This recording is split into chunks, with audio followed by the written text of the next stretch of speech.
नमस्कार। मैं आदित्य अरुण भागवत पिछले कई वर्षों से वास्तुशास्त्र सलाहकार और ज्योतिष शास्त्र सलाहकार के स्वरूप में काम कर रहा हूँ। कई लोग होते हैं जिनको वास्तुशास्त्र में बहुत विश्वास होता है और कुछ लोग ऐसे होते हैं जिन्हें इस क्षेत्र पर जरा भी भरोसा नहीं होता।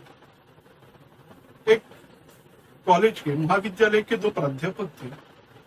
एक थे अकेले रहते थे, कोई परिवार नहीं था, सब उनके बाल बच्चे शायद देश छोड़ के गए थे, पत्नी नहीं थी, अकेले रहते थे, मौज मजे में रहते थे, समुंदर के पास घर था।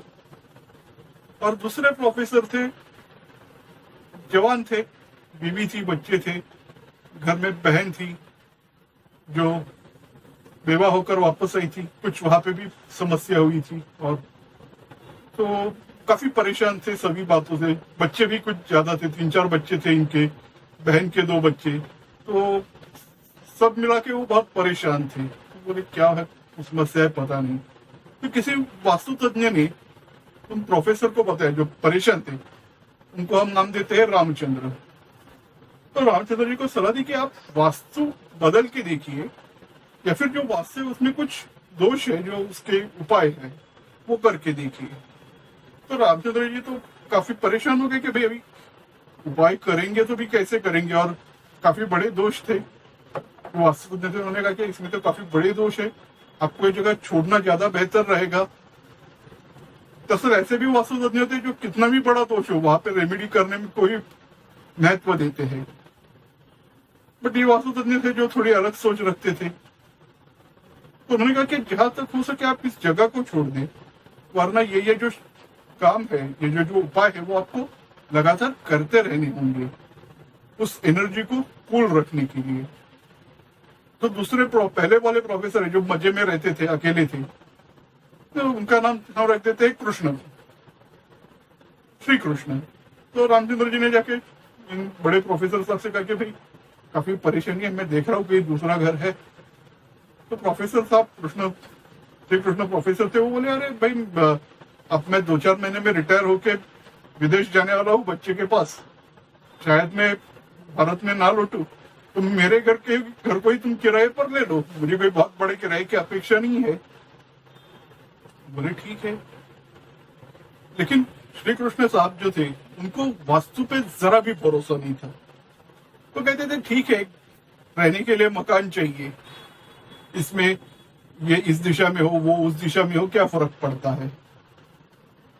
तो बस 2-4 महीने में वो श्री कृष्ण बाबा जी थे वो रिटायर हो गए और उनके बेटे के पास विदेश में चले गए, और रामचंद्र जी अपने परिवार को लेके इनके घर में आ गए। जैसे ही वो इस घर में आ गए, रिलैक्स फील होने लगा। घर समुंदर के पास था लेकिन बहुत पास नहीं था, एक सेफ डिस्टेंस था, साइड व्यू में था। लेकिन उस वास्तु के पश्चिम और दक्षिण क्षेत्र में बड़ी बड़ी झाड़ियां थी। दक्षिण में औदुंबर वृक्ष था। तो क्या होता है, औदुंबर वृक्ष जो होता है वो यमलहरी को रोक देता है। पश्चिम में ऐसे ही प्लांट्स थे उस दिशा के हिसाब से, और पूरब उत्तर पूरी खुली थी। उत्तर से रास्ता था, पूरब को मैदान था, काफी अच्छा था माहौल। घर भी बड़ा था, खिड़कियां बड़ी थी, सुबह को अच्छी रोशनी आती थी। चंद्रमुखी था इसे प्लॉट, तो ज्यादा गर्म नहीं होता है चंद्रमुखी प्लॉट। तो ये रहने लगे, वैसे उनकी समस्याएं कम होने लगी। उनका कॉलेज में जो था प्राध्यापक का काम वो तो चल रहा था, उसके साथ उन्हें कुछ अल्टरनेट इनकम सोर्स मिलने लगे। उन्होंने घर में स्कूल के बच्चों के लिए क्लास शुरू किया, बीबी ने कोई बिजनेस शुरू कर दिया, उनकी जो बहन थी उसने भी उसमें अपना हाथ बटाना चालू कर दिया। तो फाइनेंशियली वो अच्छे से ग्रो हो गए 1 साल में। और जो श्री कृष्ण जी विदेश गए थे, जिनको वास्तु पे भरोसा नहीं था, तो विदेश में जाने के बाद वहां पे उनके बेटे का जो घर था, बेटा या बेटी, वहां पे क्या प्रॉब्लम हुआ उसका तो उन्होंने बताया नहीं। लेकिन काफी ज्यादा प्रॉब्लम हो गया और वो वापस आ गए भारत में। तो बोले अभी यार मैंने घर तो दोस्त को दे दिया, वहां कैसे रहूंगा। तो दोस्त का जो पहला खाली घर था, बोले मैं वहां जाके रहता हूँ। दोस्त से बोला, रामचंद्र जी से बोला, अरे तेरा पहला वाला घर तो खाली पड़ा है, वहां तो कोई रहता नहीं है ना। रामचंद्र जी बोले हाँ, कोई मुझे किराएदार मिला नहीं वहां पे। तो बोले एक काम करते हैं, अब तू मुझे किराया मत दे, मैं उस घर में रहता हूँ, तू इस घर में रहना। तो रामचंद्र जी बोले ठीक है। जैसे ही श्री कृष्ण जी उस घर में रहने गए, कई तकलीफें चालू हो गई। वो एक अच्छे राइटर थे श्री कृष्ण जी, लेकिन उनसे राइटिंग नहीं हो रहा था, उन्हें कल्पनाएं आ नहीं रही थी दिमाग में, दिमाग सुन सा पड़ने लगा।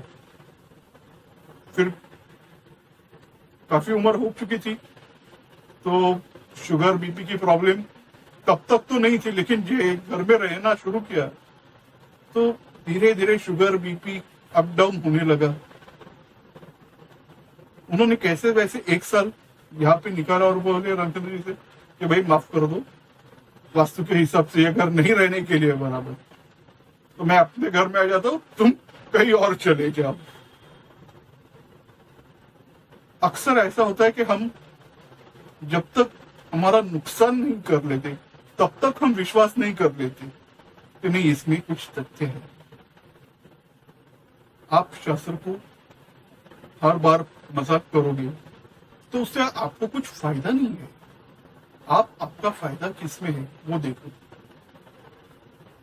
वास्तुशास्त्र के अवलंब से आपके जीवन की समस्याएं कम हो रही है, और जो खर्चा है वो आपके जीवन में आने वाले सुख की तुलना में अगर बहुत कम है, तो इसके लिए बहुत ज्यादा चर्चा करने की आवश्यकता नहीं है।